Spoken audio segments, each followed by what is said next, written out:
दिल्ली की राजनीति में आज एक बार फिर सियासी तापमान बढ़ा हुआ है। राजधानी में बीजेपी की सरकार है, लेकिन विपक्ष में बैठी आम आदमी पार्टी लगातार सरकार को घेरने की कोशिश कर रही है। एक तरफ मुख्यमंत्री रेखा गुप्ता के नेतृत्व वाली बीजेपी सरकार अपनी योजनाओं और कामकाज को जनता के सामने रख रही है, तो दूसरी तरफ आप सरकार पर भ्रष्टाचार, खरीद और जनहित से जुड़े कई गंभीर सवाल उठा रही है। दिल्ली विधानसभा में हाल के दिनों में बीजेपी और आप विधायकों के बीच तीखी नोकझोंक भी देखने को मिली। वहीं एमसीडी की राजनीति में भी बीजेपी की स्थिति मजबूत हुई है। इसके साथ ही दिल्ली की मतदाता सूची के स्पेशल इंटेंसिव रिवीजन यानी एसआईआर को लेकर भी राजनीतिक दलों की सक्रियता बढ़ गई है। तो दर्शकों, चलिए जानते हैं दिल्ली की आज की सबसे बड़ी राजनीतिक खबरें एक एक करके। बता दें कि दिल्ली की बीजेपी सरकार आज 25 नई अटल कैंटीन दिल्ली वासियों को समर्पित करने की दिशा में आगे बढ़ रही है। मुख्यमंत्री रेखा गुप्ता ने इस पहल को गरीब और जरूरतमंद लोगों के लिए राहत से जोड़कर पेश किया है। बीजेपी सरकार लगातार यह संदेश देने की कोशिश कर रही है कि उसकी राजनीति सिर्फ चुनाव वादों तक सीमित नहीं है, बल्कि जमीन पर योजनाओं को लागू करने पर भी जोर है। अटल कैंटीन जैसी योजनाओं के जरिए सरकार का फोकस खास तौर पर ऐसे लोगों तक पहुंचने पर है जिन्हें कम कीमत में भोजन जैसी बुनियादी सुविधा की जरूरत होती है। यानी दिल्ली की राजनीति में अब सिर्फ आरोप प्रत्यारोप नहीं, बल्कि सरकार की योजनाओं को लेकर भी मुकाबला दिखाई दे रहा है। बीजेपी इन योजनाओं को अपनी उपलब्धि के तौर पर पेश कर रही है, जबकि आप लगातार सरकार के कामकाज की निगरानी और सवाल उठाने की रणनीति पर आगे बढ़ रही है।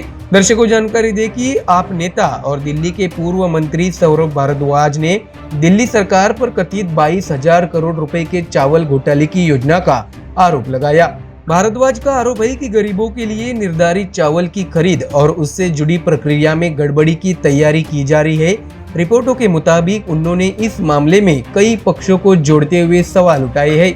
हालांकि यहाँ यह साफ करना जरूरी है कि ये आप नेता द्वारा लगाए गए आरोप है और किसी घोटाले का अंतिम निष्कर्ष जांच या आधिकारिक प्रक्रिया के बाद ही सामने आएगा। लेकिन राजनीतिक तौर पर यह मुद्दा बेहद महत्वपूर्ण है दर्शकों, क्योंकि दिल्ली में बीजेपी सरकार आने के बाद आप लगातार यह साबित करने की कोशिश कर रही है कि सरकार की कथित पारदर्शिता पर सवाल उठते हैं। वही बीजेपी की तरफ से सरकार की नीतियों और कामकाज का बचाव किया जा रहा है। यानी आने वाले दिनों में अगर इस मुद्दे पर सरकार और विपक्ष के बीच दस्तावेजी आरोप प्रत्यारोप तेज होते हैं, तो दिल्ली की राजनीति में यह बड़ा मुद्दा बन सकता है। दर्शकों, बता दें कि दिल्ली विधानसभा का हालिया मानसून सत्र भी राजनीतिक रूप से काफी गर्म रहा।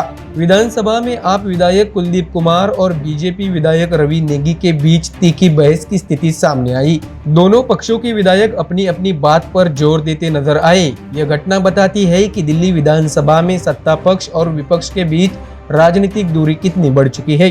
बीजेपी जहां अपनी सरकार के कामकाज को जनता के सामने रखना चाहती है, वही आप सरकार को घेरने के लिए अलग अलग मुद्दे उठा रही है।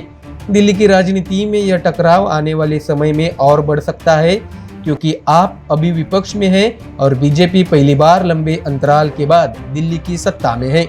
इसके साथ ही दर्शकों, दिल्ली की राजनीति सिर्फ विधानसभा तक सीमित नहीं, नगर निगम यानी एमसीडी में भी हाल में बड़ा राजनीतिक बदलाव देखने को मिला। रिपोर्टों के अनुसार इंद्रप्रस्थ विकास पार्टी यानी आईवीपी के 16 पार्षद बीजेपी में शामिल हुए, जिससे एमसीडी में बीजेपी की संख्या बढ़कर 139 बताई गई है। इस बदलाव का असर नगर निगम की जोनल समितियों के चुनाव पर पड़ सकता है। इस घटनाक्रम को बीजेपी के लिए महत्वपूर्ण राजनीतिक बढ़त के रूप में देखा जा रहा है, क्योंकि एमसीडी दिल्ली की स्थानीय राजनीति में बेहद महत्वपूर्ण भूमिका निभाती है। सड़क सफाई, स्थानीय सुविधाएं, कूड़ा प्रबंधन और कई नागरिक सेवाओं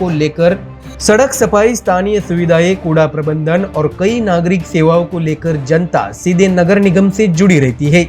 ऐसे में एमसीडी में संख्या बढ़ना बीजेपी के लिए संगठनात्मक और राजनीतिक दोनों लिहाज से महत्वपूर्ण है। दूसरी तरफ आपके सामने चुनौती ये है कि वह नगर निगम में अपने राजनीतिक प्रभाव को कैसे बनाए रखती है। तो वही दर्शकों, अब आते हैं एक ऐसे मुद्दे पर जो आने वाले समय में दिल्ली की राजनीति को सीधे प्रभावित कर सकता है। दिल्ली में मतदाता सूची के स्पेशल इंटेंसिव रिवीजन यानी एसआईआर की प्रक्रिया चल रही है। चुनाव आयोग ने इस प्रक्रिया के लिए समय बढ़ाया है। रिपोर्ट के मुताबिक ड्राफ्ट मतदाता सूची 17 अगस्त को जारी किए जाने की योजना है। जबकि अंतिम मतदाता सूची की तारीख आगे बढ़ाकर 19 अक्टूबर तक कर दी गई है। दर्शकों, यही वजह है कि राजनीतिक दल मतदाता सूची को लेकर काफी सक्रिय है। आपने अपने कार्यकर्ताओं और बूथ स्तर के पदाधिकारियों के साथ बैठकें भी की है और एसआईआर प्रक्रिया के दौरान मतदाता के अधिकारों की रक्षा करने पर जोर दिया है। ऐसे में दर्शकों, अब सवाल यही है कि मतदाता सूची में बदलाव का राजनीतिक असर क्या होगा, क्योंकि दिल्ली में हर चुनाव में कुछ सीटों पर वोटों का अंतर काफी कम रहता है। ऐसे में किसी मतदाता का नाम जुड़ना, हटना या उसमें सुधार होना चुनावी गणित को प्रभावित कर सकता है। यही कारण है कि बीजेपी और आप दोनों इस प्रक्रिया पर नजर बनाए हुए हैं। तो वही दर्शकों, दिल्ली में बीजेपी की सरकार को करीब 1.5 साल तक अब समय हो चुका है। 2025 के विधानसभा चुनाव में बीजेपी ने दिल्ली की सत्ता में वापसी की थी। बीजेपी ने बहुमत हासिल किया और आप विपक्ष में चली गई। इसके बाद से आपकी राजनीति का बड़ा हिस्सा सरकार के कामकाज पर सवाल उठाने के इर्द गिर्द रहा है।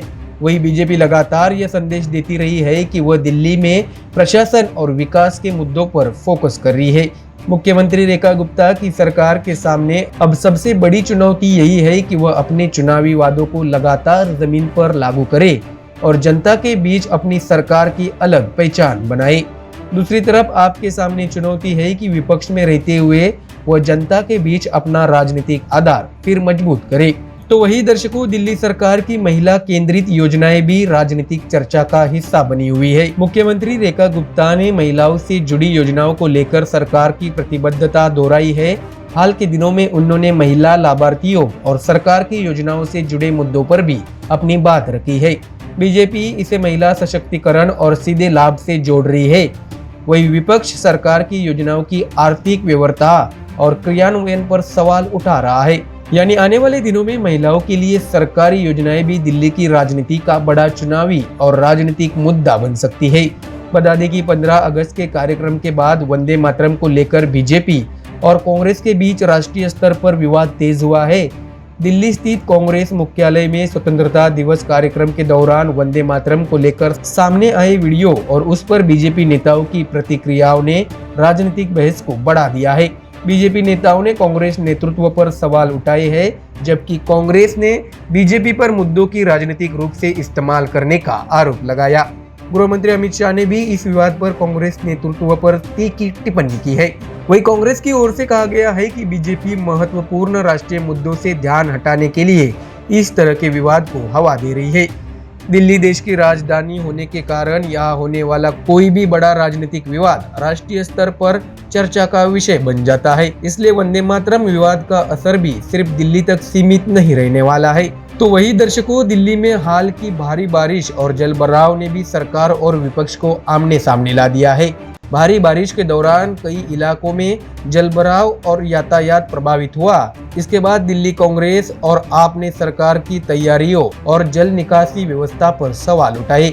विपक्ष का तर्क है कि राजधानी में हर साल बारिश के दौरान जलभराव की समस्या सामने आती है और सरकार को इसका स्थायी समाधान निकालना चाहिए। दूसरी तरफ सरकार के सामने चुनौती है कि वह मानसून के दौरान बुनियादी सुविधाओं और जल निकासी व्यवस्था को बेहतर तरीके से संभाले, क्योंकि दिल्ली की जनता के लिए यह मुद्दा सीधे रोजमर्रा की जिंदगी से जुड़ा हुआ है। ऐसे में दर्शकों, अब बड़ा सवाल यही है कि आने वाले दिनों में दिल्ली की राजनीति किस दिशा में जाएगी। एक तरफ बीजेपी सरकार अपनी योजनाओं और उपलब्धियों को जनता तक पहुंचाने की कोशिश कर रही है, दूसरी तरफ आप लगातार सरकार पर सवाल उठा रही है।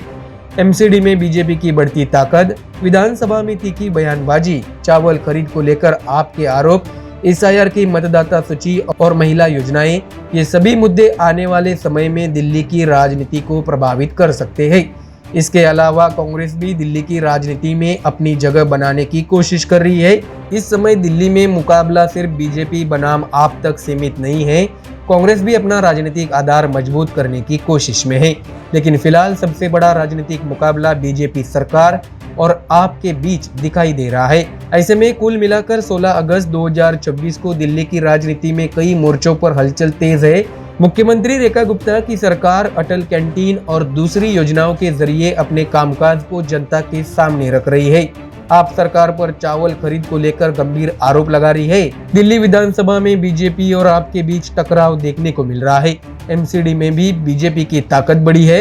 एसआईआर के कारण मतदाता सूची का मुद्दा राजनीतिक रूप से बेहद महत्वपूर्ण बन चुका है और दूसरी तरफ वंदे मातरम विवाद ने दिल्ली से राष्ट्रीय राजनीति तक बीजेपी और कांग्रेस के बीच नया संघर्ष खड़ा कर दिया है।